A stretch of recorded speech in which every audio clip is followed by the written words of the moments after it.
Shri Swami Samarth Austro remedies हबमध्ये आपले स्वागत आहे।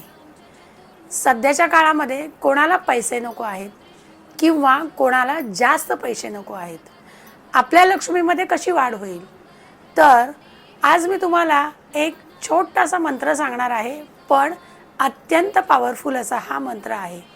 हा मंत्र श्रीम असा आहे। तुम्ही घरात येता जाता किंवा तुम्ही जेव्हा बँकेत पैसे भरायला जाता तेव्हा आपल्या घरापासून ते बँकेत पैसे भरेसपर्यंत तुम्ही मनातल्या मनात श्रीम श्रीम श्रीम असा उच्चार करत राहा। तुम्ही येता जाता जरी हा मंत्र बोलला तरी चालेल। जसं आपण स्वामींचा मंत्र येता जाता बोलू शकतो तसा आपण हा श्रीम हा मंत्र सुद्धा लक्ष्मीचा आहे, तो सुद्धा येता जाता बोलू शकतो। मंगळवार शुक्रवार आवर्जून एक माळ पूर्ण करा, त्यामुळे नक्कीच तुमच्या लक्ष्मीत वाढ होईल। करून बघायला काय हरकत आहे।